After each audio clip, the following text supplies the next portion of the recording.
Hello everyone, নতুন একটি ভিডিওতে প্রথমবারের মতো ভয়েস ওভার দিয়ে আপনাদের সবাইকে স্বাগতম করছি। আজ আমি আপনাদের সাথে শেয়ার করব খুবই মজার একটি জিনিস। আপনারা অলরেডি ভিডিও দেখে বুঝে গিয়েছেন আজকে আমি কি বানাতে চলেছি। তো চলুন দেরি না করে বানিয়ে ফেলি super soft creamy cream caramel বা পুডিং। আজকের জন্য আমি ইউজ করেছি 3টি হাঁসের ডিম এবং 3টি মুরগির ডিম। হাঁসের ডিমে পুডিং বানালে স্বাদটা অনেকাংশে বেড়ে যায়। আমি একে একে সবগুলো ডিম ভেঙে নিব, আর রঙটাও অনেক সুন্দর আসে।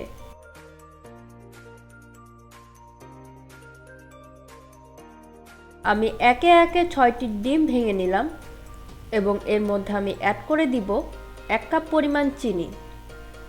আমি একটু চিনি কম খাই, তাই আমি চিনির পরিমাণটা কম রেখেছি। তবে আপনারা যদি চিনি বেশি খেয়ে থাকেন তাহলে চিনির পরিমাণ বাড়িয়ে দিতে পারেন। চিনি দিয়ে আমি আবারও এগ বিটার দিয়ে এটা বিট করে নিব। বিট করতে করতে আমি এর ভিতরে অ্যাড করব 1 কাপ পরিমাণ দুধ। দুধ অ্যাড করার পরে আমি এর সাথে অ্যাড করছি হাফ কাপ গুঁড়ো দুধ। অনেকের মনে হতে পারে যে হাঁসের ডিম দিলে হয়তো বা গন্ধ করতে পারে। না, এখানে হাঁসের ডিম দেওয়ার জন্য গন্ধ করবে না, কারণ আমরা এখানে গুঁড়ো দুধ অ্যাড করেছি। এতে একটা ভালো ফ্লেভার অ্যাড হবে এবং খেতে আরও বেশি মজা লাগবে। সব কিছুকে ভালো মতো একসাথে মিক্স করে নিব যাতে একটা স্মুথ ব্যাটার তৈরি হয়।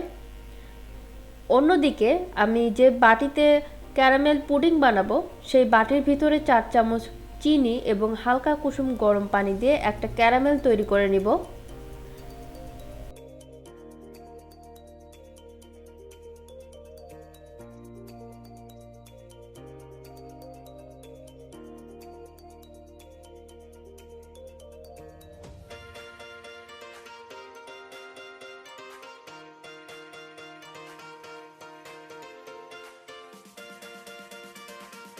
আমার ক্যারামেলটা রেডি হয়ে গিয়েছে। এর মধ্যে আমার বানানো মিক্সচারটা আমি অ্যাড করে দিচ্ছি।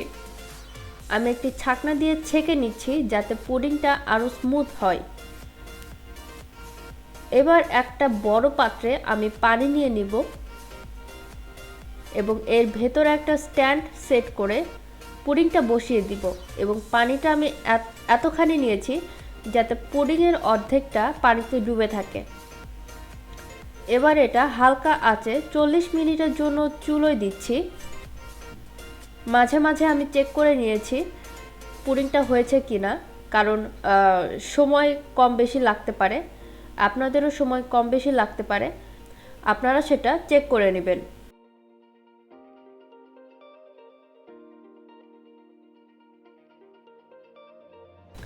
চল্লিশ মিনিট পর আমার পুডিং রেডি।